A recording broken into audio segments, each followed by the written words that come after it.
Hi, my name is Brian, and I'm the High Pop Professor. Today, I would like to take a look at part 2 of my latest PSA grading results, and I'd like to take a look at the one card reholdering order that I had, which I'd never sent a card in to get reholdered before, so I wasn't really sure what the process was and how that went. But I had just dropped it off again at the in-person Philadelphia location for the PSA drop-off event. So that was in the summer, and just got these cards back very recently. And I also wanted to take a look at my 3-card dual grading service. So I graded the autograph and I graded the card's condition. And those are, more expensive to grade. It's about $35 per card to do that. And so the cards that I choose to get dual graded, I have to be very selective about which kind of cards I want to send in and really make sure that they're worth it. So without further ado, let's turn this camera around and pick up where part 1 left off, following that 6-card regular grading order. All right, well, let's head back to the other 2 orders that I had in my drop-off order to PSA that I just handed to the person. And this next card, as you can already see by the back of this thing, this was my last year's Ultimate Grail card. This is my 93 Finest Refractor. And this card, absolutely love this card. I just spent a good portion of the time last calendar year saving up for this card. And the right opportunity came along at the right time. And I went ahead and snapped it up and pounced on it.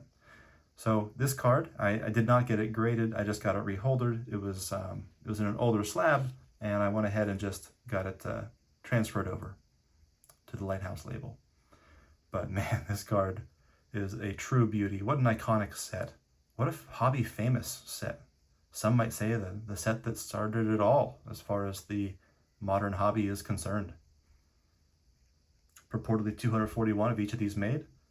I don't know if those are strictly accurate numbers, but that is certainly a big card and a big set in hobby history and hobby lore. So super excited to get that one and adding it to my Maddox refractors.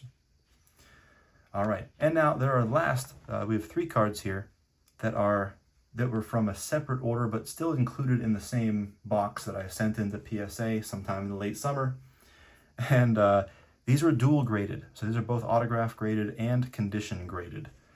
And so let's go ahead and take a look at the first one here. And this is a 97 Donruss Signature Millennium Marks. And these cards, I absolutely love this. This set, this 97 and the 98 are so nostalgic for me, even more so than the 96 Leaf Signature, because these packs, truly, they were the most mind-blowing thing growing up, like as a teenager, because you could actually get an autograph in every single pack, and they were expensive. They were like $15, $20 packs, so it was a biggie. You didn't buy those packs lightly, but they were super fun and just completely mind-blowing that there could be an autograph of anyone. Of Frank Thomas. There could be an autograph of Cal Ripken in there. There could be an autograph of Derek Jeter, of Greg Maddux. And so the Millennium Marks, they're called the Millennium Marks because they made 1,000 copies of them, but they numbered them starting after the first 100 of the century. So they're technically, the Millenniums are numbered 101 up till 1,100. But some players, like Maddux, were short printed, and so he only actually signed 400 of them. He and Cal Ripken and a couple other players didn't do the full 1,000 run. So it's a rarer card than it would appear. Also, because of the deep green borders and stuff, this is a very condition sensitive card. And this one in particular is just really solid. See if we can get this, there we go. Just focused a little bit, see what we're talking about. And I thought that this was a candidate. It was a 10 auto, I could tell for sure. And not all of them are. Sometimes they're little streaky autographs, but this is particularly nice. Looking at these corners, and I thought this had a chance. Now, it does have a touch, just a little touch right there of white, you can see on the back top corner. So I wasn't looking for a 10. I knew it wouldn't be a 10 auto, a 10 condition, but I thought there was a really solid chance that this could come out to be a PSA Mint 9 Auto 10, and I figured the condition was probably between an 8 and a 9, and how do we do? So we got Mint 9 Auto 10. And this is a very exclusive card in this condition. In fact, I believe it's a Pop 4 with 0 higher. So this ranks to be the highest, the best, finest specimen, at least graded by PSA, dual graded. And so super pumped to add this to my PC. This card's not going anywhere. It's found a lovely home. And as for the next one, I kind of, to be honest with you, I made a mistake when I submitted this card. This is a beautiful 1995 Upper Deck Willie Mays. It's an autograph, it's a redemption card that was sent in, and you'd get this card back. What I really meant to do is I really like the idea. I love 90s cards, you know, and I wanted a nice autograph card of Willie Mays, and he didn't really have a Diamond King in the 80s or 90s. And so I thought, okay, well, you know, 95 Upper Deck, that's a great example, a great way to get into a Willie Mays autograph. And I wanted to pick one that had a beautiful 10 auto, and so I wanted to go ahead and get this encapsulated, get it in the Auto 10 grade, but really, I didn't really want to grade the condition of the card. I just wanted the autograph graded, and so it got sort of put into this order, you know, but it's not a huge deal. But I knew it wasn't going to grade out very well.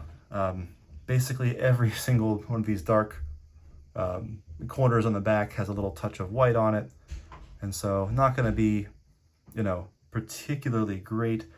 I was hoping for maybe like a 7 for condition, but if it was a 6, I would understand. And that's what we got. We got a Near Mint 7 Auto 10, and so actually pretty pumped about that. So I'm okay with my decision. After the fact, turned out okay.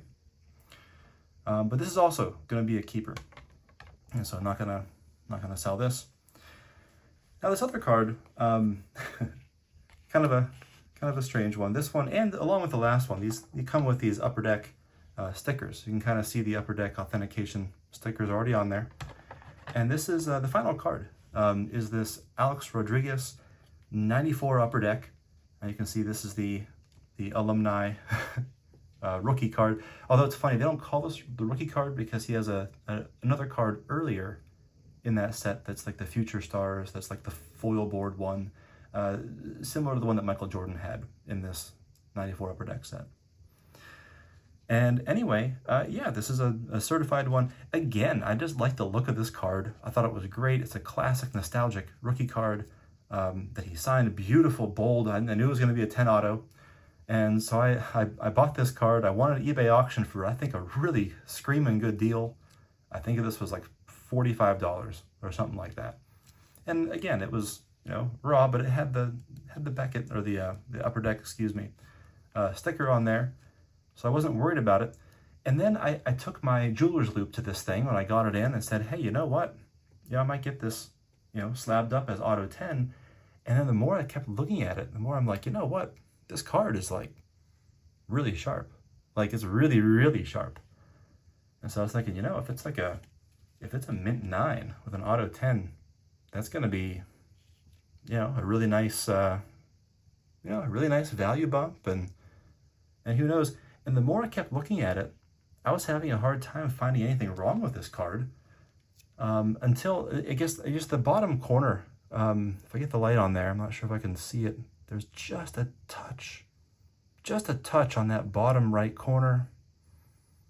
But boy, I mean, you really have to get it. I'm not sure we're going to be able to see that, but anyway, there is something. It's just very, very tiny, very small. So, I mean, gosh, that's so faint. And the card overall is perfect otherwise. So anyway, but yeah, I thought, you know, look, if I can get this, you know, raw card turned into a PSA 9 Auto 10, that's a heck of a value bump, you know. That'll add some really nice value to it, and that'd be really great to have for the collection. And so I went ahead, and PSA gave me a Gem 10 Auto 10 for this card. And in the back of my mind, I knew it was very small possibility that this could happen for a PSA 20. I've never owned a PSA 20 before. Honestly, I don't own many PSA 10s. The ones I get, I sell. And so immediately when I saw this, I'm like, oh, well, gonna have to sell that one. Now, the funny thing was, I wasn't really familiar. This was kind of off my radar. I was not familiar with the market for PSA 20s. I really wasn't. It's not that I don't live in that territory. I don't shop for those kind of cards. And so in my mind, I was thinking, well, gosh, you know, PSA 20, this probably is, you know, instead of a $50 to $100 card, you know, if it were a 9 in auto 10, probably be like 150 or 200 maybe, and now it's a 10, maybe it's 300 or something. Well, it turns out I'm way off. There are a couple that are for sale. This is a Pop 17 now, which isn't even that high considering how many of these things are out there. But yeah, it turns out the last one that sold on eBay sold for $1,500. And there's currently one listed for, I think, $1,700.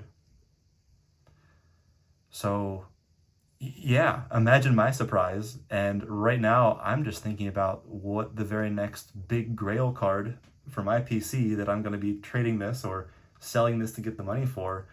And this order turned out better than I ever could have imagined. And I am just in shock and awe about this. So PSA has been really, really good to me this year. Since I have used this jeweler's loop in, you know, looking my cards over, since I used this loop, again, recommended by Dylan, Double D, I have not received a card really lower than a PSA 9, other than this Willie Mays that I knew had some problems with it. So yeah, this is just a tremendous big win. This is actually might be the biggest card I actually have in my entire collection right now. I have some other big Grail Maddox cards I just showed recently. None of them quite cost that much as this last sale of this card, and so this is thrilling for me.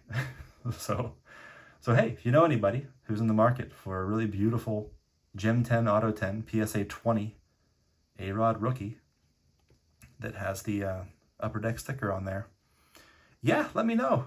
Let me know in the comments. Well, thanks for coming along for the ride, and thanks for watching.